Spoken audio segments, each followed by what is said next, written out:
కార్యక్రమం వెంటనే వింటారు. ఆకాశవాణి విజయవాడ కేంద్రం. ఇప్పుడు అవసరం శ్రీమతి లంక నాగ శశికళ గారి కథానికి వింటారు.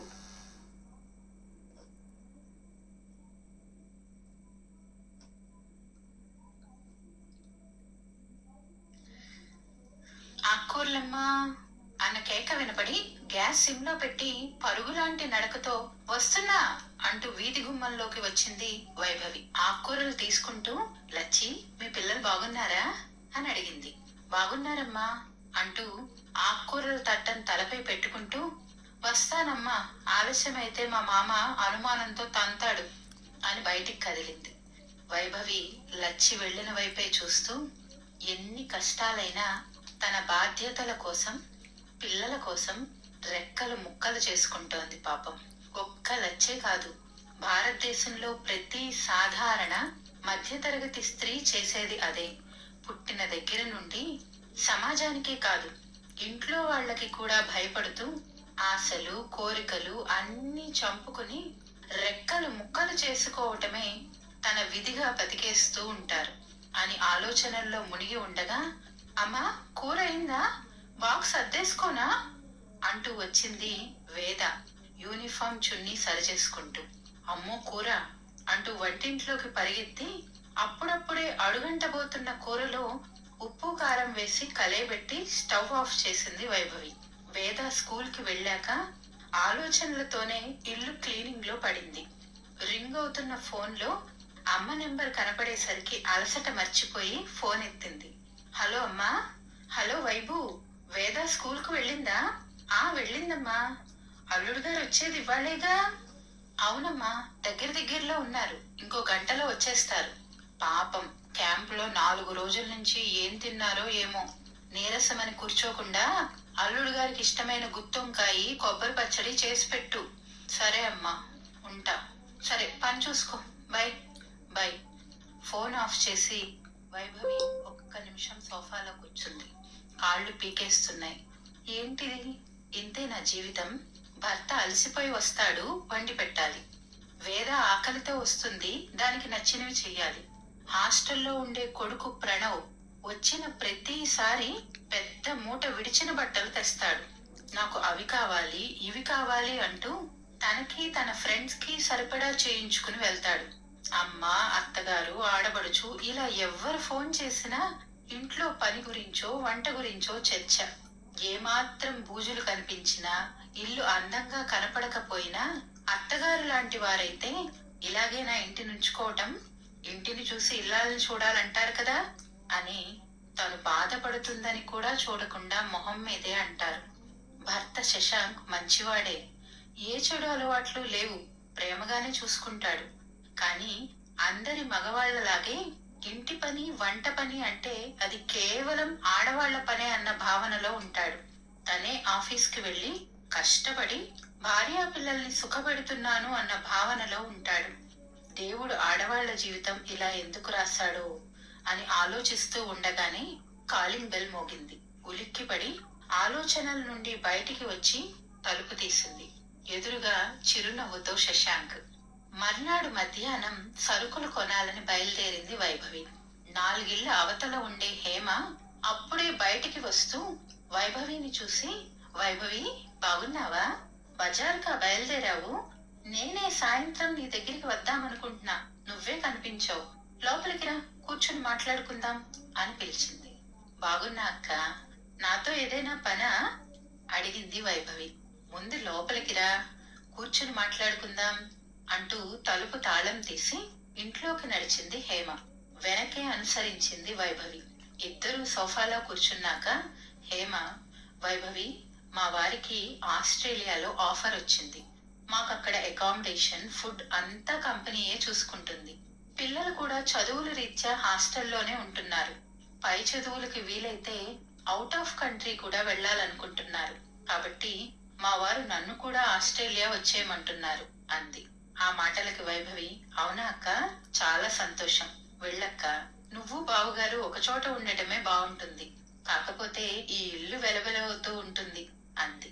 ఆ మాటలు విన్న హేమ, నేను వెళ్లాలని నిశ్చయించుకున్నా వైభవి, కానీ ఈ ఇల్లు చాలా కష్టపడి కట్టించుకున్నాం.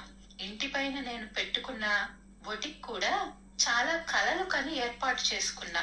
నా ఎఫర్ట్ అంతా పెట్టి దాన్ని డెవలప్ చేసుకున్నాను. దాన్ని అర్ధాంతరంగా మూసేయటానికి మనసు రావటం లేదు. ముక్కు మొహం తెలియని వాళ్ళకి అప్పగించను లేను. అలా అని ఆయనకి దూరంగా ఇక్కడ ఒక్కదాన్నే ఉండలేను. అందుకే బాగా ఆలోచించి ఒక నిర్ణయం తీసుకున్నాను అంది హేమ ఆసక్తిగా చూస్తూ. ఏంటక్క అడిగింది వైభవి. హేమ వైభవి చేతులు పట్టుకుంటూ, వైభవి, నా ఇల్లు బొటిక్ నువ్వే చూసుకోవాలి అంది అర్థింపుగా కళ్ళల్లోకి చూస్తూ. వైభవి ఆశ్చర్యపోయి, నేనా? నేనేం చేయగలనక్క? నా వల్ల ఏమవుతుంది అంది. నీ వల్లే అవుతుంది వైభవి.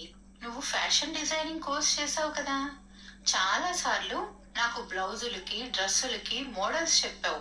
అవి చాలా బాగున్నాయి కూడా. మీరుండేది ఎలాగో అద్దిల్లే కదా. మా ఇంట్లోనే ఉంటూ పైన ఉన్న బొటిక్ ని నువ్వే రన్ చేయి.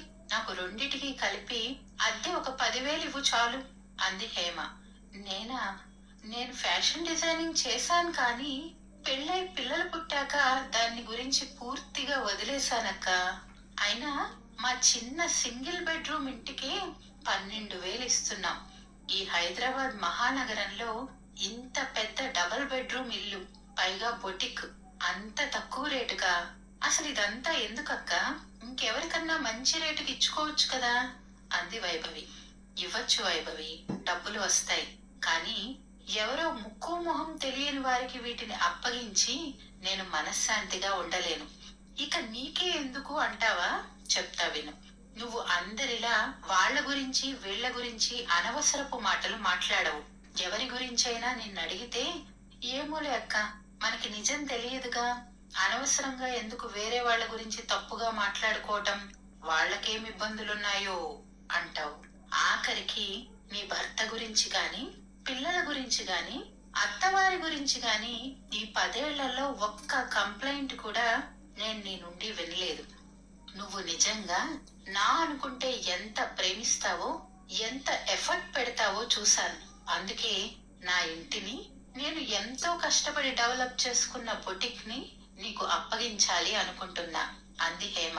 కానీ అక్క అంటూ ఏదో చెప్పబోయిన వైభవిని చేతి సైగతో ఆపి, నీ అనుమానం నాకు అర్థమైంది. ఇంట్లో పనులు, బొటిక్ రెండూ మేనేజ్ చేయలేనేమో అనే కదా. సరే, నేను వెళ్ళటానికి కనీసం 3 నెలల పైన పడుతుంది. ఈ 3 నెలలు నువ్వు బొటిక్కిరా. నువ్వు చెయ్యలేవు, నీ వల్ల కాదు అనిపిస్తే అప్పుడే ఏం చేయాలో ఆలోచిస్తా అంది హేమ. రకరకాల ఆలోచనలతో మొహమాటంగా తలూపింది వైభవి. ఆ రోజు రాత్రి భోజనాల దగ్గర శశాంక్ కి, వేదాకి హేమ చెప్పిన విషయం చెప్పింది. సూపర్ అమ్మా, ఓకే చెప్పే అంది వేద ఉత్సాహంగా. నీకు ఇంట్రెస్ట్ ఉంటే ఒప్పుకో అన్నాడు శశాంక్. ఈ సమాధానాలు ఎదురు చూడని వైభవి ఆశ్చర్యపోయి తలూపింది. మర్నాటి నుండి హేమ బొటిక్ కి వెళ్లడం మొదలుపెట్టింది. బొటిక్ లో వర్క్ చేస్తూ హేమతో, అక్కడి వర్కర్స్ తో మాట్లాడుతూ ఉంటే చాలా హుషారుగా అనిపిస్తోంది. ఇంట్లో కూడా చాలా మార్పులు కనిపిస్తున్నాయి వైభవికి. శశాంక్ సలహాతో ఇంట్లో అంట్లు, బట్టలకి పని మనిషి చేరింది. వేద కూడా చిన్న చిన్న పనులు సహాయం చేస్తోంది. ప్రణవ్ కూడా ఫోన్లో తన సంతోషాన్ని వ్యక్తం చేశాడు. ఈసారి సెలవులకి వచ్చేటప్పుడు విడిచిన బట్టల మూట తేలేదు. అవి కావాలి, ఇవి కావాలి అని అడగలేదు. వైభవి చేసి పెడతా అన్నా వద్దన్నాడు. వైభవికే మనసొప్పక కొద్దిగా స్వీట్ హార్ట్ చేసిచ్చింది. శశాంక్ లో కూడా చాలా మార్పు వచ్చింది. మొక్కలకు నీళ్లు పోయటం, ఆఫీస్ నుంచి వచ్చేటప్పుడు కూరలు, సరుకులు తేవటం, ఇలా చిన్న చిన్న పనులు సహాయం చేస్తున్నాడు. మరీ ముఖ్యంగా ఇల్లంతా నీటుగా ఉంటోంది. ఎక్కడ ఉండాల్సిన వస్తువులు అక్కడ ఉంటున్నాయి. రాత్రి భోజనం ముగ్గురు కలిసే చేస్తున్నారు. వైభవిని బొటిక్ కబుర్లు అడిగి ఆసక్తిగా వింటున్నారు. దాంతో ఇంట్లో వంట, బొటిక్ పనులు చాలా హుషారుగా చేస్తోంది వైభవి. హేమ ఆస్ట్రేలియా వెళ్ళినా తాను బొటిక్ ని సమర్థవంతంగా నడపగలనన్న నమ్మకం కలిగి ఆ మాటే హేమతో చెప్పింది. నెల రోజుల నుండి ఇంట్లో మార్పులు, భర్త పిల్లల్లో మార్పులు అన్ని సంతోషంగా, ఆశ్చర్యంగా హేమకు చెప్పింది. వైభవి మాటలు విన్న హేమ చిరునవ్వుతో, వైభవి, వాళ్ళు ఇంతకు ముందు అలా ఇంట్లో పట్టి పట్టనట్లుగా ప్రవర్తించారంటే దానికి కారణం నువ్వే. ఆశ్చర్యంగా ఉందా? నేను చెప్పేది నిజం. భర్త మీద, పిల్లల మీద ప్రేమతో మొదటి నుండి వాళ్ళ చేత ఏ పనులు చేయించకుండా మొత్తం పనంతా మనమే చేసేసుకుని వాళ్ళ ఇంట్లో ఉన్నంతసేపు ఇంటి పని, వాళ్ళకిష్టమైన వంటలు అంటూ వంటింట్లో మన శక్తి అంతా, సమయమంతా ఖర్చు పెట్టేసి వాళ్ళు టీవీలకో, ఆటలకో, ఫోన్లకో అలవాటు పడిపోయాక అప్పుడు ఒంటరితనంగా ఫీల్ అయి నా మీద ఎవ్వరికీ ప్రేమ లేదు, నాకెవరూ సహాయం చేయట్లేదు, నన్నెవరూ పట్టించుకోవట్లేదు అని బాధపడి డిప్రెషన్ లోకి వెళ్ళిపోతే ప్రయోజనం ఏముంటుంది? ఈ మధ్య చాలా వార్తలు మనం వింటున్నాం. సోషల్ మీడియాలో ఎవరో ముక్కు మొహం తెలియని వాళ్ళు కొంచెం మంచిగా మాట్లాడారని తమ ఇంటిని, కడుపున పుట్టిన పిల్లల్ని, కట్టుకున్న భర్తని వదిలేసి వాళ్లతో వెళ్లిపోయి మోసపోయాం అని అర్థమయ్యాక ఆదరించే వాళ్ళు లేక అన్యాయమైపోయే వాళ్ళు, ఆత్మహత్యలు చేసుకునే వాళ్ళు కొందరు. పరాయి వాళ్ల మోజులో పడి కట్టుకున్న భర్తని, కన్న బిడ్డల్ని కూడా చంపడానికి సిద్ధపడేవారు మరికొందరు. మరీ విచిత్రం ఏమిటంటే చదువుకున్న వాళ్ళు, ఉద్యోగాలు చేసే వాళ్ళు కూడా ఈ ఒంటరితనం తాలూకా డిప్రెషన్ నుంచి బయటపడలేక, పరాయి బంధాలని నమ్మలేక జీవితాన్ని అంతం చేసుకుంటున్నారు. పిల్లల్ని కూడా తమతో అంతం చేసేస్తున్నారు. వైభవి, పూర్వకాలంలో ఉమ్మడి సంసారాలు ఉండేవి కాబట్టి ఆ ఇంట్లో ఆడవాళ్ళంతా కలిసి ఆడుతూ పాడుతూ పనులు చేసుకునేవారు. నేటి ఆధునిక యుగంలో ఉమ్మడి కుటుంబాల స్థానే చిన్న కుటుంబాలు వచ్చాయి. ఆడవాళ్లు వంటింట్లో ఒంటరి అయ్యారు. సాంకేతికత కూడా పెరిగింది. దాన్ని ఉపయోగించుకుని పనులు త్వరగా ముగించుకుని కుటుంబంతో సమయాన్ని సంతోషంగా గడపాలి. తమ ఇష్టాలు, ఆశలు తీర్చుకోవటానికి ప్రయత్నం చేయాలి. ఉన్నంతలో సంతోషంగా, సంతృప్తిగా జీవించాలి అని చెప్పి ముగించింది హేమ. ఎంత బాగా చెప్పావక్క. నేటి తరానికి నీలా చెప్పేవాళ్ళు చాలా అవసరం అంది వైభవి చాలా సంతోషంగా హేమ చేతులు పట్టుకుంటూ.